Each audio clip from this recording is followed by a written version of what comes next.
Hi everyone, कैसे हो आप लोग। Welcome back to my channel. आज इस वीडियो में मैं आपको बताऊंगी कि कैसे मैंने 2.5 मंथ्स में पूरी फिजिक्स को कंप्लीट कर लिया था और आप कैसे कर सकते हो, मेरी क्या स्ट्रैटेजी थी और अभी आपके पास क्योंकि ज़्यादा टाइम है तो आप क्या और एक्स्ट्रा कर सकते हो अपनी फिजिक्स को इम्प्रूव करने के लिए और उसमें और अच्छे मार्क्स लाने के लिए। मैंने जब अपनी प्रिपरेशन स्टार्ट करी थी तो मेरे पास 4 मंथ्स थे। मैंने जनवरी में स्टार्ट करी थी तो मैंने फिजिक्स को 2.5 मंथ्स में कंप्लीट किया था।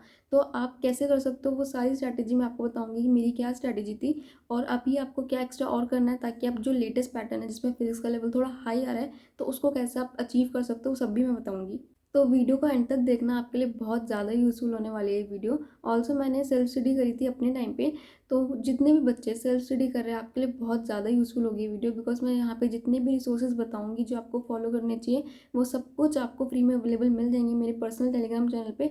तो आपको कुछ भी खरीदने की ज़रूरत नहीं है और आपके लिए बहुत ज़्यादा फ़ायदा होगा इस चीज़ से। टेलीग्राम का लिंक आपको डिस्क्रिप्शन में मिल जाएगा, वहाँ से जाके आप ज्वाइन कर सकते हो। एंड अगर आपको कोई भी डाउट है तो आप मुझे कमेंट में बता सकते हो। So now let's start the video.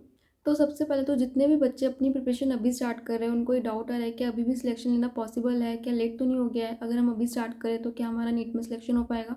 तो अगर आपको ये सारे डाउट्स आ रहे हैं तो मैं आपको ये बोलना चाहूँगी, जितना आप ये सोचोगे ना कि क्या अभी पॉसिबल है, क्या हो पाएगा, उतना आप इसी लूप में फंसे रहोगे। तो ये सब मत सोचो, इस सबको छोड़ दो। इंस्टेड ऑफ थिंकिंग दिस, आप ये सोचो मेरे पास जितना टाइम बचा है मुझे उसमें कैसे प्रिपरेशन करनी है कि मेरा सिलेक्शन हो जाए। अब मुझे जितना टाइम आपका वेस्ट हो गया है वो तो अब नहीं आ सकता, लेकिन जो टाइम बचा है उसको कैसे यूटिलाइज करना है कि आपका सिलेक्शन हो जाए। जब मैंने स्टार्ट किया था और मेरे पास 4 महीने बचे थे, मेरे को भी एक बार को ये आ रहा था कि यार मैंने इतना सारा टाइम वेस्ट कर दिया, अब क्या हो पाएगा। लेकिन फिर मैंने यही सोचा कि जितना मैं ये सोचूंगी कि मैंने इतना टाइम वेस्ट कर दिया, क्या पॉसिबल है ये सब कुछ, उतना मैं और टाइम अपना वेस्ट करती जाऊंगी। तो मुझे और टाइम वेस्ट नहीं करना, मेरे पास 4 महीने हैं और अब जो भी होगा मेरे को इसी में करना है। देखा जाएगा, जो होगा मैं अपना बेस्ट दूंगी इसमें। अगर उस टाइम मैं भी सोचती कि यार अब तो 4 ही महीने बचे, क्या पॉसिबल होगा, इतने में तो नहीं हो सकता, बहुत टफ कंपटीशन है, इतने में तो नहीं कर पाऊंगी मैं। अगर मैंने ये सब सोचा होता तो आज मेरा सिलेक्शन नहीं हुआ होता, मैं एमबीबीएस नहीं कर रही होती और ना ही मैं अपने ड्रीम मेडिकल कॉलेज में होती। तो आपको बिल्कुल भी हिम्मत नहीं आनी है, जितना टाइम आपके पास बचा है आपको उसमें अपना बेस्ट देना है और ये सोचना है कि इसको आपको कैसे यूटिलाइज करना है और बिल्कुल भी आपको वेस्ट नहीं करना। आप सेकेंडली, बहुत सारे बच्चे ऐसे हो सकते हैं जिन्होंने लास्ट ईयर नीट दिया होगा, उनका कुछ नंबरों की वजह से सिलेक्शन रुक गया होगा, जो सेम चीज़ मेरे साथ हुई थी, और वो इस सबसे बहुत ज़्यादा डिप्रेस्ड होंगे कि यार काश उस टाइम थोड़ी और मेहनत कर ली होती तो आज सिलेक्शन हो जाता, मैं दोबारा से ड्रॉप नहीं लेना पड़ता, और बहुत ज़्यादा बुरा लग रहा होगा। सेम सिचुएशन मेरे साथ थी जब मेरा 20 नंबर से सिलेक्शन रहा था, तो मैं प्रोसेस नहीं कर पा रही थी कि मेरे साथ हो क्या गया और मैं बहुत ज़्यादा रिग्रेट में थी, गिल्ट में थी, यार काश मैंने थोड़ी मेहनत कर ली होती। तो अगर ये सेम चीज़ आपके साथ हो रही है ना तो मैं आपको ये समझाऊंगी कि उस टाइम अभी ऐसा लगेगा कि यार ये क्यों हुआ, हम काश और मेहनत कर लेते, हमारा सिलेक्शन हो जाता, क्यों हुआ हमारे साथ ऐसा, क्यों हमने सिली मिस्टेक कर दी, क्यों हमने क्वेश्चन गलत कर दिया। अभी सब चीज़ें आपको लग रही होगी, जो मुझे भी लग रही थी, बट इवेंचुअली विल रियलाइज़ कि ये आपके लिए बहुत ज़रूरी है। मुझे उस ड्रॉप ईयर ने काफ़ी कुछ सिखाया, जो गलतियाँ मुझसे फर्स्ट अटैम्प्ट में हो गई थी वो नहीं करनी है, काफ़ी स्ट्रॉन्ग बनाया अंदर से। तो ये सब चीज़ें आपके साथ भी होगी एंड आपको बाद में पता लगेगा कि बहुत ज़रूरी था आपके लिए ये फेस। ऑल्सो इस साल को वेस्ट मत होने दो। अब अगर आपने ड्रॉप लिया है ना तो अपने ड्रीम मेडिकल कॉलेज में जाओ, कोई भी आपको कॉम्प्रोमाइज़ नहीं करना अपने कॉलेज के साथ, पूरी मेहनत करो और अपने ड्रीम मेडिकल कॉलेज में जाओ। मैं यही सोचती हूँ कि मेरा 1 साल तो लगा है बट अभी मैं अपने ड्रीम मेडिकल कॉलेज में हूँ तो इट्स वर्थ इट। तो आपके साथ भी यही होगा। तो आपका ये जो साल है इसे अच्छे से यूज़ करो और अपने ड्रीम मेडिकल कॉलेज में जाओ। तो अब बात करते हैं आपकी फिजिक्स स्ट्रैटेजी की। पहले मैं बताती हूँ मैंने क्या फॉलो किया था, मेरी क्या स्ट्रैटेजी थी, फिर मैं आपको ये बताऊंगी कि आपको और क्या एक्स्ट्रा करना है भी। ठीक है, तो सबसे पहले तो आपको लेक्चर देखना है। लेक्चर के लिए अगर आपने कोई डिटेल बैच ले रखा है तो आप वहीं से देख लो। अगर आप सेल्फ स्टडी कर रहे हो मेरी तरह तो आप उम्मीद बैच के लेक्चर्स या प्रचंड बैच के लेक्चर्स देख सकते हो। फिजिक्स के लिए आपको वन शॉट में भी ऐसे लेक्चर्स देखने होते हैं जहाँ पे थोड़ा डिटेल में पढ़ाया गया हो। ऐसा नहीं कि एक चैप्टर 2 या 3 घंटे में खत्म करवा दिया गया हो। इतने शॉर्ट लेक्चर्स आपको नहीं देखना। अगर आप यूट्यूब से भी पढ़ रहे हो तो एटलीस्ट आपको ऐसा तो होना चाहिए कि आपके कंसेप्ट तो क्लियर हो जाए। तो मुझे सबसे बेस्ट लेक्चर यूट्यूब पे अपने टाइम पे उम्मीद बैच के लगे थे और अभी आप प्रचंड बैच के भी फॉलो कर सकते हो। तो इनमें से आप कहीं से भी कर सकते हो। एंड ये मत सोचना बिल्कुल भी कि वन शॉट से कर रहे हो तो क्या सिलेक्शन पॉसिबल है, क्या हमारा सिलेक्शन हो भी पाएगा, हम पीछे तो नहीं है। मैंने भी वन शॉट से ही किया था, मैंने भी सेल्फ स्टडी करी है, मेरा हुआ है, आपका भी होगा। लेकिन हाँ, क्योंकि आप वन शॉट से कर रहे हो तो आपको कुछ चेंजेस अपनी प्रिपरेशन में करने पड़ेंगे, जो मैं आपको आगे बताऊंगी कि कैसे करना है। उस तरीके से करोगे तो कोई दिक्कत नहीं आएगी। ठीक है, तो अभी आपको सबसे पहले उम्मीद या प्रचंड बैच से वन शॉट लेक्चर्स देखने हैं। ठीक है, ये हो गया। इसके बाद लेक्चर देखते देखते आपको अपनी बनानी है फॉर्मूला शीट्स। तो अभी आपको क्या करना हो, जब आप लेक्चर देख रहे हो ना तो आप कोई भी शीट या कॉपी लेके बैठना, जैसी कोई भी फॉर्मूला है उसे उसमें नोट डाउन करते रहना, आपकी फॉर्मूला शीट बन जाएगी। ये मत सोचना कि पहले पूरा चैप्टर कर लेते हैं फिर बनाएंगे। अभी एक दो की तो आप फिर भी बना लोगे शुरू शुरू में, बाद में आप नहीं बनाओगे, सब रह जाएगी। अपनी खुद की फॉर्मूला शीट्स बनाओ, बहुत बेनिफिशियल होती है, आपको रिवीजन में बहुत हेल्प करेगी, फॉर्मूलाज बहुत जल्दी याद हो जाएंगे। खुद की फॉर्मूला शीट्स बनाना मैंडेटरी है, सब बच्चों के लिए तो अपनी सब खुद बनाना, लेक्चर देखते देखते साथ साथ बनाना, मैंने भी अपनी खुद की बनाई थी, काफ़ी हेल्प करती है एंड में। एंड अगर आपको नहीं समझ में आ रहा कि कैसे बनानी है फॉर्मूला शीट्स, तो आपको मेरे टेलीग्राम चैनल पे मिल जाएंगी, आप वहाँ से देख के उस तरह से बना सकते हो, बट अपनी खुद की बनाना, ठीक है। इसके बाद आपके आते हैं नोट्स, ठीक है। बहुत सारे बच्चे होते हैं कि नोट्स कहाँ से पढ़े, ठीक है, नोट्स बनाने हैं या नहीं बनाने हैं। तो देखो मेरे पास, क्योंकि मैंने जनवरी में स्टार्ट किया था तो मेरे पास टाइम बहुत कम था, तो मैंने नोट्स तो नहीं बनाए थे, लेकिन मैंने पढ़े ज़रूर थे। अब आपका ये डाउट आता है कि क्या एनसीईआरटी भी पढ़नी है फिजिक्स की, तो एनसीईआरटी मैंने नहीं पढ़ी थी। मैंने नोट्स में या तो मैंने बैच के ही नोट्स पढ़े थे, ठीक है, जो मुझे उम्मीद बैच से पढ़ी थी, तो उम्मीद बैच के नोट्स मैंने ऐप से जाके ले लिए थे। तो मैंने इस तरह से किया था। तो आप भी या तो सेम इसी तरह से कर सकते हो, या फिर आप अभी मेडिजी बुक से भी कर सकते हो, ठीक है। एमआर सर के नोट्स है जो आपको मेरे टेलीग्राम चैनल पे मिल जाएगी बुक की पीडीएफ, आप वहाँ से भी नोट्स पढ़ सकते हो, तो वो भी नोट्स के लिए सफिशिएंट है। तो इसके बाद आपको करनी है क्वेश्चन प्रैक्टिस। अब अगर आपने डिटेल बैच के लेक्चर लिया तो आप अपनी वही डीपीपी सॉल्व करो, लेकिन अगर आपने वन शॉट से उम्मीद बैच के लेक्चर्स लिए हैं तो इसके बाद आपको एक और चीज़ करनी होगी, आपको 7 7 7 7 क्वेश्चन सीरीज करनी होगी, ठीक है। क्योंकि क्या होता है, जब हम वन शॉट से फिजिक्स करते हैं तो हमें कॉन्सेप्ट तो समझ में आ जाते हैं, लेकिन क्योंकि वहाँ पे वही सारा कुछ बहुत कम टाइम में करवाया गया है, तो हर कॉन्सेप्ट के ऊपर इनफ क्वेश्चन प्रैक्टिस नहीं हो पाती है वन शॉट्स में, जिसकी वजह से हमें कॉन्सेप्ट तो समझ में आ जाता है पर हमें उसकी एप्लीकेशन अच्छे से समझ नहीं आ पाती। हमें कॉन्सेप्ट समझ में, लेकिन हमें ये समझ नहीं आता कि जब क्वेश्चन आया है तो हमें कैसे अप्रोच करना है, क्या हमें फॉर्मूला लगाना है, कैसे स्टार्ट करना है, तो हमें अप्रोच समझ में नहीं आ पाती। तो बच्चों को ये दिक्कत होती है, जो मुझे भी होती थी, कि फिजिक्स समझ में आ गई है, चैप्टर समझ में आ गया, पर क्वेश्चन सॉल्व नहीं हो रहे। मॉक टेस्ट में क्वेश्चन देखते हैं, नहीं समझ में आता कैसे अप्रोच करें, तो ये दिक्कत सबको होती है। तो उसके लिए मैंने 7 7 7 7 क्वेश्चन सीरीज फॉलो करी थी, तमन्ना मैम की, यूट्यूब पर ही अवेलेबल है, प्लेलिस्ट का लिंक आपको डिस्क्रिप्शन में मिल जाएगा, वहाँ से जाके आप कर सकते हो। तो बेसिकली इस सीरीज़ में मैम ने डिफरेंट डिफरेंट बुक्स के नीट लेवल के क्वेश्चंस करवा रखे हैं। पहले आपको topic wise, then chapter wise, then unit wise and then full marks, इस सीक्वेंस में करवा रखा है। तो जब आप एक चैप्टर करोगे फिर उसके बाद आप यहाँ से क्वेश्चन सॉल्व करोगे, तो जो कॉन्सेप्ट्स आपने वन शॉट में पढ़े हैं वो सारे ही कॉन्सेप्ट्स के ऊपर आपको क्वेश्चन सॉल्व करवाए जाएंगे। तो फिर आपका जो अप्रोच वाला दिक्कत है ना, कि हमें क्वेश्चन की अप्रोच समझ नहीं आ पाती, वो सॉल्व हो जाएगी, ठीक है। आपको फिर अप्रोच समझ आ जाएगी और आपको समझ में आ जाएगा कि क्वेश्चन को कैसे अप्रोच करना है, कैसे अप्लाई करना है आपको वो कंसेप्ट, तो सब कुछ समझ में आ जाएगा। मुझे तो उसी से समझ में आया था, उस सीरीज़ से। पर अब आपके ऊपर डिपेंड करता है आप इस चीज़ को कैसे यूज़ करो। आपको उसको लेक्चर की तरह नहीं लेना है कि आपने चालू कर दिया और सुन रहे हो, फिर आपको कुछ समझ नहीं आएगा, फिर तो वो वन शॉट ही हो गया। आपको इसे क्वेश्चन प्रैक्टिस की तरह करना है।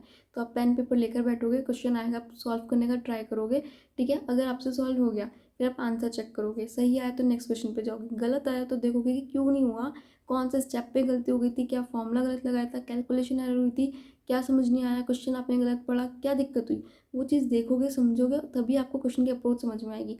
आपको पता लगेगा कि अच्छा मुझसे ये गलतियाँ हो रही है क्वेश्चन में, ये गलतियाँ नहीं करनी, या मैं ये गलत समझ रहा हूँ। तो ये चीज़ें आपकी तभी सॉल्व होगी जब करोगे। अगर आप लेक्चर की तरह लोगे, सुनोगे, तो आपको तो ऐसा लगेगा कि यार ये तो ऐसे ही होना था। करोगे तब पता लगेगा कि यार मैं ये गलती कर रहा था करते टाइम। तो इसलिए आपको करना है और फिर देखना है, और अगर आपसे कोई क्वेश्चन सॉल्व ही ना हो तो उसका सोल्यूशन समझो और फिर आप दोबारा खुद से करने की कोशिश करो। तो इस तरह से अगर करोगे ना तो आपकी फिजिक्स काफ़ी स्ट्रांग हो जाएगी। मैंने इस पूरी सीरीज़ को फॉलो किया था, एक एक क्वेश्चन किया था और इसी तरीके से किया था, तभी मेरा जो फिजिक्स का डर था वो निकला और मुझे अप्रोच समझ में आ पाई, मेरे से मॉक टेस्ट में क्वेश्चन सॉल्व होने लगे। तो अगर आप इतनी मेहनत करते हो ना तो डेफिनेटली रिजल्ट आपको मिलेगा, एंड आई गारंटी यू, अगर आप ये चीज़ पूरी फॉलो करोगे तो डेफिनेटली आपका जो फिजिक्स का डर है वो निकलेगा, you will thank me later. और इस सीरीज़ के बाद फिर मैं करती थी पीवाईक्यूज़ को सॉल्व, ठीक है। तो वो भी आप सबको करना है, लास्ट 10 ईयर्स की पीवाईक्यूज़ करना मैंडेटरी, उतने तो करना, उससे ज़्यादा कर सकते हो तो कर लेना, बट लास्ट 10 ईयर्स के कर लेना सभी लोग। ये सब करने के बाद मैं देती थी मॉक टेस्ट और मैं देखती थी मेरी क्या गलतियाँ हुई है, क्यों मेरे फिजिक्स में नंबर नहीं आए, ठीक है। दो टाइप की गलतियाँ मेरी होती थी, एक जो क्वेश्चंस मैं अटेम्प्ट ही नहीं कर पाई हूँ, मैंने छोड़े हैं, और दूसरे वो क्वेश्चन जो मैंने अटेम्प्ट तो करे बट मेरे गलत हो गए। तो उन दोनों की अप्रोच मेरी अलग होती थी। जो क्वेश्चंस मैंने छोड़े हैं तो मैं उनका टॉपिक देखती थी, किस टॉपिक की क्वेश्चन है, मतलब वो टॉपिक मुझे नहीं आता, मैं यूट्यूब पे जाती थी, पर्टिकुलर टॉपिक डालती थी, उस टॉपिक को अच्छे से समझती थी, दोबारा से उसके क्वेश्चन थोड़े से सॉल्व करती थी और उसको स्ट्रॉन्ग करती थी, ठीक है। अब जो क्वेश्चंस मैंने करे हैं अटेम्प्ट पर स्टिल मेरे गलत हो गए, तो उसके दो रीजंस हो सकते हैं अगेन। एक या तो सिली मिस्टेक हो गई, कैलकुलेशन वगैरह मैंने क्वेश्चन गलत पढ़ लिया, यूनिट्स वगैरह नहीं देखी, तो वो चीज़ एक अलग है, उसका तो कोई सोल्यूशन नहीं है। उसके लिए आपको रिपीटेडली बहुत सारे मॉक टेस्ट देने होंगे। जैसे जैसे आप मॉक टेस्ट देते जाओगे वैसे वैसे आपकी एक्यूरेसी स्पीड मेंटेन होती जाएगी और सिली मिस्टेक्स कम होने लगेगी। तो वो तो मैंने बहुत सारे मॉक टेस्ट दिए थे उसके लिए, तो उसके लिए और कोई सोल्यूशन नहीं है। दूसरा जो वो आता है कि क्वेश्चंस गलत हुए क्योंकि मुझे समझ नहीं आया, मैंने या तो गलत अप्रोच कर दिया या वो किसी और रीज़न से गलत है एक्सेप्ट सिली मिस्टेक। तो ऐसे वाले क्वेश्चन जिस टॉपिक के होते थे उन टॉपिक के ऊपर मैं क्वेश्चन प्रैक्टिस करती थी। मतलब मुझे कंसेप्ट तो क्लियर है लेकिन मैं उसके क्वेश्चन सॉल्व नहीं कर पा रही हूँ, मैं क्वेश्चन में गलती कर रही हूँ। तो मतलब उस टॉपिक के ऊपर मुझे और ज़्यादा क्वेश्चन प्रैक्टिस करनी है, तो फिर मैं वो करती थी। वो मैं कहाँ से करती थी, मैं PW NCERT पंच बुक से करती थी। वहाँ पे हर टॉपिक के डिफरेंट डिफरेंट टाइप के क्वेश्चन है और NCERT बेस्ड है, ठीक है, ज़्यादा ऊपर का लेवल नहीं है। तो मुझे वो बहुत सही बुक लगी थी, तो मैं वहीं से करती थी। उस बुक की अपडेटेड PDF आपको मेरे टेलीग्राम चैनल पर मिल जाएगी, आप लोग भी वहाँ से जाके यूज़ कर सकते हो और क्वेश्चन सॉल्व कर सकते हो। तो लेक्चर देखना, फॉर्मूला शीट्स बनाना, notes, question practice, PI quiz, ये सबके लिए सेम है, ठीक है, सबको करना है। लेकिन इसके आगे जो मॉक टेस्ट वाला पार्ट है वो हर बंदे के लिए अलग अलग है, ठीक है। वो मैं ऐसे नहीं बता सकती कि आपको इस टॉपिक का करना है उस टॉपिक का करना है। आपको मॉक टेस्ट देने पड़ेंगे, अपने मॉक टेस्ट को एनालाइज खुद करना पड़ेगा और वो टॉपिक्स खुद निकालने पड़ेंगे जिसके ऊपर आपको वीडियो लेक्चर्स देखने हैं, जिसके ऊपर आपको और क्वेश्चन प्रैक्टिस करनी है। जो क्वेश्चन आप अटेम्प्ट नहीं कर पा रहे हो उन टॉपिक्स के ऊपर वीडियो लेक्चर देखो, उन्हें स्ट्रॉन्ग करो। जो क्वेश्चन आप अटेम्प्ट कर रहे हो बट स्टिल गलत हो रहे हैं उनके ऊपर क्वेश्चन प्रैक्टिस करो, ठीक है, उन्हें इंप्रूव करो। तो ये चीज़ें आपको खुद करनी पड़ेगी। इसके आगे का काम सारा आपके ऊपर डिपेंड करता है, आप कितनी ज़्यादा फिजिक्स में मेहनत करते हो। जितना ज़्यादा आप ये करोगे उतना ज़्यादा आपको आउटपुट मिलेगा। अगर आप सिर्फ इतना करके शुरू के सिर्फ क्वेश्चन प्रैक्टिस तक करके छोड़ दोगे तो आपके मार्क्स इतने नहीं आएंगे। आपको अपनी गलतियाँ ढूंढनी पड़ेगी और उनको इम्प्रूव करना पड़ेगा। देखो, किसी भी बच्चे की प्रिपरेशन जो है वो 100% कभी भी नहीं होती है। ऐसा नहीं होता कि किसी ने सब कुछ किया और उसको सब आता है, उसके मॉक टेस्ट में सब कुछ सही हो जाएंगे। ऐसा कभी नहीं होता। सबकी प्रिपरेशन में कुछ ना कुछ दिक्कतें होती हैं, कुछ कुछ टॉपिक वीक होते हैं, कोई टॉपिक पे ऐसा होता है जो नहीं समझ में आ पाते अच्छे से पूरे लेक्चर में, और कुछ टॉपिक्स के ऊपर क्वेश्चन सॉल्व नहीं हो पाते। तो कुछ कुछ दिक्कतें हर चैप्टर में हर बच्चे को आती है। तो उन चीज़ों को आपको खुद आइडेंटिफाई करना है एंड उन्हें इम्प्रूव करना है। अगर आप कर लोगे तो आपका सिलेक्शन हो जाएगा। अगर आप नहीं करते तो वो दिक्कत आपको आती रहेगी। आप हर मॉक टेस्ट में उन क्वेश्चंस को देख के घबराओगे, छोड़ोगे और एंड तक वो नहीं सीख पाओगे। तो अभी से स्टार्ट करना पड़ेगा, अभी से इसके लिए सीरियस होना पड़ेगा और अपनी प्रिपरेशन को देखना पड़ेगा कि यार आपकी क्या क्या कमियाँ हैं, क्या क्या टॉपिक्स वीक हैं, उन्हें ढूंढो, इम्प्रूव करो। कहाँ से पता चलेगा? मॉक टेस्ट देने से ही पता चलेगा।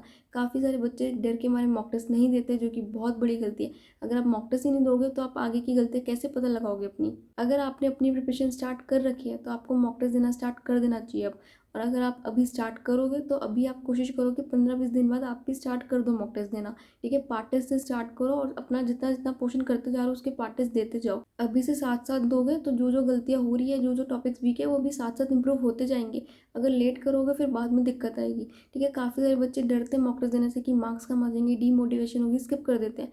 मत करो वो गलती, ठीक है। अब मॉक टेस्ट से क्यों डर रहे हो? मतलब थोड़ा डिमोटिवेशन होता है, सबको होता है मार्क्स कम आने पे, पर आप ये भी तो सोचो ना कि आपकी जो गलती है वो आपको पता चल रही है और वो गलती आपकी हेल्प करेगी आपके मार्क्स को इम्प्रूव करवाने में आगे। एक मॉक टेस्ट में मार्क्स कम आए तो डीमोटिवेट होकर आगे कि सारे छोड़ दो, ये तो कोई समझदारी नहीं है। नेक्स्ट में कोशिश करो उससे ज़्यादा लाने की, अगले में कोशिश करो और ज़्यादा लाने की, धीरे धीरे इम्प्रूव करो। तभी तो आप एक टारगेट तक पहुँचोगे। छोड़ दोगे तो जहाँ पे छोड़ा है उससे और नीचे ही जाओगे। मॉक टेस्ट जब भी दोगे ना, ये मत सोचा करो कि मुझे मार्क्स लाने हैं, ये सोचा करो कि मुझे अपनी प्रिपरेशन देखनी है कि मेरे को कितना आता है, ठीक है। अपनी गलतियाँ देखो, अपनी ये देखो क्या आता है क्या नहीं आता, और जो नहीं आता उसे इम्प्रूव करो। अगर आपने अपनी गलतियाँ नहीं देखी देने के बाद, फिर तो कोई फ़ायदा नहीं हुआ, फिर तो गलती आपकी बाद में भी होती रहेगी। तो गलतियाँ देखनी है, उन्हें इम्प्रूव करना है। अगर आपकी गलतियाँ हो रही है और वो गलतियाँ आप अगले मॉक टेस्ट में नहीं कर रहे, आप सही जा रहे हो, लेकिन गलतियाँ हो रही है और वही सेम गलती हर मॉक टेस्ट में हो रही है, तो फिर आप गलत जा रहे हो, ठीक है। मार्क्स कम आना दिक्कत नहीं है, गलतियाँ जो हो रही है वो अगर सेम रिपीट हो रही है वो दिक्कत है। गलतियाँ हर बार अगर हो रही है और अलग गलती हो रही है तो चल जाएगी, ठीक है, हर इंसान करता है गलती, ठीक है। आपको अपनी गलतियाँ पता लग रही है, आप उसे सीख लोगे। पर अगर वही सेम गलती करे जा रहे हो तो दिक्कत है। तो वो गलतियाँ रिपीट नहीं करनी है और हमेशा ये सोचना है कि अच्छा हो ये गलतियाँ मुझे पहले पता चल गई, ताकि नीट में ये गलतियाँ ना हो। मतलब मैं तो यही सोचती थी, जितनी अगर मेरी गलतियाँ निकलती थी कि अच्छा हो ये गलती अब पता चल गई, अब मैं नीट में नहीं करूँगी। अगर नीट में हो जाती तो ज़्यादा दुख होता।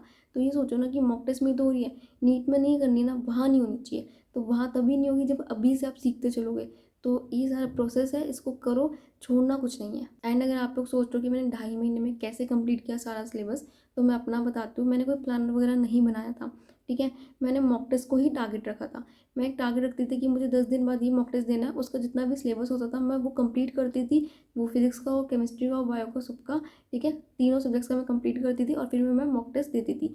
तो मेरा उस टारगेट के अकॉर्डिंग मॉक टेस्ट के साथ साथ सिलेबस कंप्लीट हुआ। And I will advice all of you कि आप भी इसी तरीके से करो, बहुत अच्छा तरीका है, ठीक है। बच्चे प्लानर के पीछे भागते हैं कि प्लानर चाहिए, प्लानर चाहिए। प्लानर कुछ काम नहीं करता। आप प्लानर लोगे, आप एक दिन फॉलो करोगे, अगले दिन आपने कि आपकी बैकलॉग हो गए, फिर आप डिमोटिवेट हो जाओगे, फिर तीसरे दिन आपका मन नहीं करेगा, फिर चौथे दिन आप कोई और वीडियो देखोगे, फिर आप नया प्लानर बनाओगे और फिर दोबारा से रीस्टार्ट करोगे और यही चक्र आप घुमाते जाओगे। इसलिए प्लानर मुझे पसंद नहीं है, क्योंकि प्लानर में क्या होता है, अगर आपका बैकलॉग हो गया तो आपके पास ऑप्शन होता है कि छोड़ के न्यू प्लानर बनाते हैं और न्यू रीस्टार्ट करते हैं। पर अगर आप मॉक टेस्ट से करोगे तो आपको पता है भाई कि मुझे 10 दिन बाद ही मॉक टेस्ट देना है और मुझे इसके लिए पढ़ना है, तो फिर वो आपका टारगेट फिक्स है कि यार 10 दिन बाद इसका इतने पोर्शन का टेस्ट है और वो चेंज नहीं हो सकता। और 10 दिन में आप अपने डेली टारगेट्स बनाओ, उसे कंप्लीट करो। वो आपकी ड्यूटी होनी चाहिए कि आपको कोई भी डेली टारगेट बिना कंप्लीट करे नहीं सोना। सारे डेली टारगेट्स आप कंप्लीट करके सोओगे और वो आप अपने अकॉर्डिंग बनाओगे कि आज इतना करना है, आज इतना करना है, ठीक है। उस हिसाब से आप करोगे और फिर मॉक टेस्ट दोगे। मॉक टेस्ट के साथ साथ करोगे, बैकलॉग्स होने के और डिले होने के चांसेस बहुत कम हो जाते हैं और साथ साथ सब कुछ होता है। प्लस द पॉजिटिव थिंग जो इस तरीके की होती है कि सिलेबस कंप्लीट होते ही आप मॉक टेस्ट दे रहे हो, आप प्रैक्टिस कर रहे हो, आप इवैल्यूएट कर रहे हो अपने आप को। प्लानर के साथ करते हो सिर्फ सिलेबस हो पाता है, मॉक टेस्ट नहीं देते, वो तो गायब भी हो जाता है शेड्यूल से, वो तो डालते ही नहीं है आधे लोग, ठीक है। तो इसलिए मॉक टेस्ट के साथ करोगे, हाथों हाथ अपनी प्रिपरेशन का इवैल्यूएशन मिलेगा, पता लगेगा कि आपने जो पढ़ा है उसमें क्या क्या रह गया है और वो इम्प्रूव करो और फिर अगले मॉक टेस्ट पे जाओ, ठीक है, अगला टारगेट अपना फॉलो करो। तो इस तरह से करोगे तो चीज़ें काफ़ी ज़्यादा सॉर्टेड हो जाएगी आपकी, ठीक है, दिक्कतें बहुत कम हो जाएगी। एंड अगर आप लोग ये सोच रहे हो कि मॉक टेस्ट भी तो स्किप किया जा सकता है, तो देखो वो आपकी ऑनेस्टी है। अगर आप लोग मॉक टेस्ट स्किप करोगे ना तो बहुत बड़ी ट्रबल में अपने आप फंस जाओगे, ठीक है। जितना ज़्यादा भी स्किप करोगे आप रियलिटी से बचोगे कि यार मार्क्स कम आएंगे, डर लग रहा है, छोड़ देते हैं। अगर ये हरकत करोगे ना तो अभी करते रहोगे, ठीक है, बट नीट तो फेस करना ही है ना, वहाँ तो कोई और कुछ नहीं कर सकता, वो तो आप ही को फेस करना है। अभी बचोगे, वहाँ सीधा रियलिटी मिलेगी और वहाँ कुछ नहीं कर पाओगे। अभी अगर आपके मार्क्स कम आते हैं ना, आपके पास चांस है उन गलतियों को सुधार के इम्प्रूव करने का, बट नीट में अगर कम आए ना तो आपका पूरा 1 साल चला जाता है। और ये मैं इसलिए बोल रही हूँ बिकॉज सेम चीज़ मैंने फेस करी थी। मेरे फर्स्ट अटेम्प्ट के टाइम पे मैंने मॉक टेस्ट बहुत कम दिए थे, क्योंकि मेरे मॉक टेस्ट में 550 के अराउंड मार्क्स आ रहे थे और मुझसे मुझे बहुत डिमोटिवेशन मिल रही थी कि यार ये तो बॉर्डर वाले मार्क्स हैं, मुझे ये नहीं देखना कभी मेरे ऐसे मार्क्स हैं, मतलब मुझे डिमोटिवेशन हो रहा था बहुत ज़्यादा उस सबसे। तो फिर मैंने ना ये छोड़ दिया मॉक टेस्ट देना। मैंने सोचा कि 20-30 नंबर की दो आते हैं, मैं इंप्रूव कर लूँगी, पढ़ाई करती हूँ। मैंने मॉक टेस्ट नहीं दिए, मैंने गलतियाँ नहीं देखी, मैंने कुछ इंप्रूव नहीं किया और फिर मेरे सेम मार्क्स नीट में आ गए 575। मैंने कितना मैं मॉक टेस्ट से बची कि मुझे वो मार्क्स नहीं देखने, बट क्या फ़ायदा मिला उससे। मैं वहाँ तो बच गई बट नीट में तो मुझे वही मार्क्स देखने पड़े और फिर मेरा पूरा 1 साल वेस्ट हो गया। उस टाइम मुझे ये लग रहा था कि काश मैं मॉक टेस्ट अगर देख लेती, मैं दे देती, मैं अपनी गलतियाँ एनालाइज कर लेती, मैं उन चीज़ों को इम्प्रूव कर लेती, तो 20-30 नंबर और आके मेरा सिलेक्शन हो सकता था। बट उस टाइम मैंने वो गलती कर दी और अब मुझे पूरा साल देना पड़ेगा। तो ये चीज़ें होती है। तो इसलिए सेकेंड अटेम्प्ट के टाइम पे मैंने ये चीज़ बहुत ज़्यादा क्लियर रखी थी कि चाहे कुछ भी हो जाए मॉक टेस्ट मैं नहीं छोड़ूंगी, जितने ज़्यादा हो सकते हैं मैं उतने ज़्यादा मॉक टेस्ट दूंगी। और इसलिए मैंने अपना जो शेड्यूल था वो मैंने मॉक टेस्ट के अकॉर्डिंग ही बनाया था। इंस्टेंट में कोई प्लानर वगैरह फॉलो करूँ और फिर इसी ट्रैप में फंसूँ, मैंने सीधा मॉक टेस्ट को टारगेट रखा, पढ़ाई करी, मॉक टेस्ट दिया, पढ़ाई करी, मॉक टेस्ट दिया और इसी के अकॉर्डिंग मैं चलती रही। मेरा सिलेबस भी फिर 2.5 महीने में ख़त्म हो गया था और मुझे अच्छा खासा 1 महीना मिल गया था जिसमें मैंने सब कुछ रिवाइज़ किया, मैंने फुल मॉक्स दिए बहुत सारे, तो उससे मेरी प्रिपरेशन थोड़ी स्ट्रांग हो गई थी। तो ये सब मैंने किया था। अब अगर आप लोग सोचो मैं सेल्फ स्टडी कर रही थी तो मैंने मॉक टेस्ट कहाँ से दिए थे, मैंने टेलीग्राम से ही निकाल के मॉक टेस्ट दिए थे, मैंने वहीं की टेस्ट सीरीज फॉलो करी थी। एंड मेरे टेलीग्राम चैनल पे भी आपको बहुत सारे मॉक टेस्ट मिलेंगे जहाँ से आप दे सकते हो। अगर आप सेल्फ स्टडी कर रहे हो तो आपको टेंशन लेने की जरूरत नहीं है, बहुत सारे मॉक टेस्ट वहाँ पे अपलोडेड है। मैं रेगुलरली वहाँ पे मॉक टेस्ट अपलोड कर रही हूँ, तो आप वहाँ से जाके मॉक टेस्ट दे सकते हो, ठीक है। OMR शीट लो, PDF खोलो, मॉक टेस्ट दो। ऑल्सो वहाँ पे आपको बायोलॉजी की यूनिट वाइज मॉक टेस्ट भी मिलेंगे। जैसे अगर आपका फिजिक्स और केमिस्ट्री प्रिपेयर नहीं है बट आपने बायो पढ़ ली, तो आप सेपरेटली बायो का यूनिट वाइज मॉक टेस्ट दे सकते हो, जिससे आपकी बायो तो स्ट्रॉन्ग होती जाएगी टाइमली, तो आप उसे भी दे सकते हो। एंड नाउ रिवीजन की बात आती है, जो आपको टाइमली करनी है रिवीजन भी। तो रिवीजन में आपको पूरा चैप्टर सबसे पहले 15 से 20 मिनट में रिवाइज करना होता है, बहुत जल्दी, जिसके लिए आप शॉर्ट नोट्स या माइंड मैप्स यूज़ कर सकते हो। आपको बनाने की ज़रूरत नहीं है, वो आपको मेरे टेलीग्राम चैनल पे मिल जाएंगे, आप वहीं से लो, यूज़ करो, ठीक है। उसके बाद आपको करनी होती है क्वेश्चन प्रैक्टिस, जिसमें आपको कुछ क्वेश्चन करने होते हैं, बहुत सारे नहीं, थोड़े से क्वेश्चन करने होते हैं प्रैक्टिस, पर वो क्वेश्चन होने चाहिए जो आपसे पहली बारी में नहीं हुए थे, ठीक है। जो क्वेश्चन आपको पहली बारी में डिफिकल्ट लगे थे, आपने उनके लिए सोल्यूशन देखा था, ऐसे क्वेश्चन सॉल्व करो। जो हो गए थे वो नहीं करने, जो डिफिकल्ट वाले ना वो 10-15 क्वेश्चन सॉल्व करोगे ना, जिससे आपका पूरा चैप्टर एक बार प्रिपेयर हो जाए, आपको सब कुछ याद आ जाए। तो ऐसे क्वेश्चन आपको सॉल्व करने हैं। तो ये थी मेरी स्ट्रैटेजी। अब मैंने आपको कहा था स्टार्टिंग में कि मैं आपको एंड में बताऊँगी कि आप और क्या-क्या कर सकते हो अभी फिज़िक्स को इम्प्रूव करने के लिए। तो बेसिक जो मैंने बताया ये चीज़ें आप सब चैप्टर्स के लिए अभी फॉलो करो। ऐसा मत करना कि नीट 2025 का पेपर क्योंकि टफ आया था तो आप एक चैप्टर को बहुत ज़्यादा डेप्थ में कर रहे हो और फिर आपको टाइम नहीं मिल रहा और आप आगे के चैप्टर्स नहीं कर पा रहे अच्छे से। तो ये गलती मत करना, इसलिए मैं एडवाइस करूँगी सबसे पहले सारे चैप्टर्स आप इक्वली कर लो, ठीक है? जो स्ट्रैटेजी मैंने बताई है इसके अकॉर्डिंग आप पहले सारे चैप्टर्स को प्रिपेयर कर लो। इसके बाद आपको जब टाइम मिले आप और एक्स्ट्रा प्रैक्टिस कर सकते हो फिजिक्स के क्वेश्चंस की, जिसके लिए आप आकाश या एलन का मॉड्यूल यूज़ कर सकते हो। उनके मॉड्यूल्स की पीडीएफ मैंने अपने टेलीग्राम चैनल पे डाल दी है, तो वहाँ से लो, कोई भी फॉलो कर लो, ठीक है? जितनी एक्स्ट्रा प्रैक्टिस करनी आप कर सकते हो और भी मटेरियल जो आप फॉलो कर सकते हो वो सब कुछ मैं अपने टेलीग्राम चैनल पे प्रोवाइड करती रहूँगी, ठीक है? तो आपको जब भी टाइम मिले आपको एक्स्ट्रा करना हो वहाँ से मटेरियल उठाओ और एक्स्ट्रा प्रैक्टिस करो, ठीक है? फिजिक्स के लिए या बाकी किसी सब्जेक्ट के लिए। So this was the whole strategy. Telegram channel का लिंक आपको डिस्क्रिप्शन में मिल जाएगा, वहाँ से जाकर ज्वाइन कर सकते हो। तो अभी फटाफट कर लो, वहाँ पे बहुत सारा मटेरियल आप लोगों के लिए। You will definitely love it and please उसे यूज़ करना। ऐसा नहीं है कि सिर्फ ज्वाइन करके छोड़ दिया, मटेरियल यूज़ नहीं कर रहे। पढ़ाई करो, सब कुछ आपकी पढ़ाई के लिए डाला गया है, तो उसे लो, यूज़ करो, पढ़ाई करो अच्छे से और अच्छे अच्छे मार्क्स लेकर आओ। सो that's all for the video. I hope you guys like the video. अगर आपको वीडियो पसंद आई तो प्लीज़ लाइक करना, चैनल को सब्सक्राइब करना, बिना सब्सक्राइब के प्लीज़ मत जाना एंड शेयर करना अपने दोस्तों के साथ जितना ज़्यादा कर सकते हो। सो कोई भी डाउट हो तो मुझे कमेंट में ज़रूर बताना, आपको नेक्स्ट वीडियो किस टॉपिक पर चाहिए और ये वीडियो आपको कैसी लगी हो, ये सब कुछ प्लीज़ ज़रूर बता के जाना। So that's all for the video. Thank you so much guys for watching my video. All the best guys for your NEET preparation.